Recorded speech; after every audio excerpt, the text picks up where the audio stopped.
আমাদের ভৈরব বাজার নৌকাঘাটের পাশে এই জায়গাটা, এটা আমরা মুশকিল লাঠি বলি এটাতে। এই জায়গাটা হচ্ছে কিছুদিন আগে নিশি লাগছিল, যার কারণে। আসসালামু আলাইকুম, হ্যালো ফেসবুক বন্ধুরা। তো আজকে চলে আসলাম ভৈরবে। তো ভৈরব ব্রিজ দেখতেছেন, আর আমার সাথে আছে রফিক ভাই। রফিক ভাই কেমন আছেন? এই তো আলহামদুলিল্লাহ ভাই, ভালো আছেন? জি। তো আমরা আসছি ভৈরব, এই দেখেন অনেক সুন্দর এই ওয়েদারটা। আমরা খুবই নীরব একটি জায়গাতে আছি। এই জায়গা এই ব্রিজের এই পাশেও না, বাজারের এই পাশেও না, আমরা একটা মাঝখানে জায়গাটাতে আছি। আমরা এই জায়গাটা কই আছি ভাই? এটা মুশকিল লাঠি। মুশকিল। মুশকিল লাঠি। তো ভাই এই নিরাপদ জায়গার সম্বন্ধে কিছু ভালোবাসার কয়েকটা কথা কয়ে। আমাদের ভৈরব বাজার নৌকাঘাটের পাশে এই জায়গাটা, এটা আমরা মুশকিল লাঠি বলি এটাতে।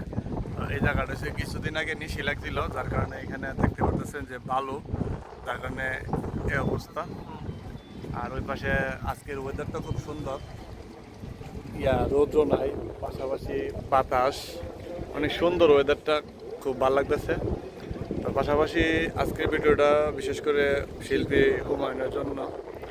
শিল্পী হুমায়ুন, আরও ভালো ভালো ভিডিও বানাও ইনশাল্লাহ, সামনে আরও ভালো কিছু করতে পারবা, সামনে আগায় যাও ইনশাল্লাহ। ইনশাল্লাহ।